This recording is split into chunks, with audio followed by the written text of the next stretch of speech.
धनंजय मुंडे 2 दिवसांपासून परळी दौऱ्यावर. जगमित्र कार्यालयामध्ये घेतला जनता दरबार. मुस्लिम बांधवांची गोल टोपी घातली. फोन लावून लोकांच्या समस्या सोडवल्या. जनतेशी संवाद साधला. साताऱ्यामधल्या बैठकीमध्ये शरद पवार आणि अजित पवार एकमेकांच्या शेजारी. रयत शिक्षण संस्थेच्या मॅनेजिंग काउन्सिलची बैठक. रायगड दौऱ्यानंतर अजित पवारांची बैठकीला उपस्थिती. खैरे साहेब होऊ नका, लोक काय करतात ते माहिती आहे ना. मंत्री अतुल सावे यांच्या पालकमंत्री संजय शिरसाट यांना कानपिचक्या. महापालिका आयुक्तांच्या मोबाईलवरून दिल्या कानपिचक्या. शिरसाट यांना छत्रपती संभाजीनगर महापालिकेच्या कार्यक्रमाला यायला उशीर झाल्यानं अतुल सावे चिडले.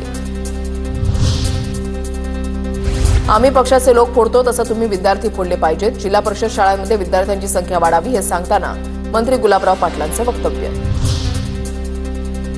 गुहागरमधील मनसेच्या कार्यक्रमात भास्कर जाधवांची उपस्थिती. सत्काराच्या वेळेला मनसेच्या प्रमोद गांधींनी जाधवांवर मनसेची छत्री धरली. मनसेची छत्रछाया माझ्यावर आल्यानं मला चिंता नाही. सत्काराच्या वेळेला भास्कर जाधवांचं मिश्किल वक्तव्य. शक्तीपीठ महामार्गाविरोधातील शेतकऱ्यांच्या हरकतींवर सुनावणी घ्या. सांगलीमध्ये शेतकरी कामगार पक्षाची मागणी. एकूण 12 जिल्ह्यातील शेतकऱ्यांच्या शक्तीपीठ महामार्गाविरोधात हरकत. कॉरिडॉरच्या विरोधात पंढरपूरमध्ये स्वाक्षरी मोहीम. सरकारच्या विरोधात घोषणा देत आंदोलनकर्त्यांची विठ्ठल रुक्मिणी मंदिराला प्रदक्षिणा.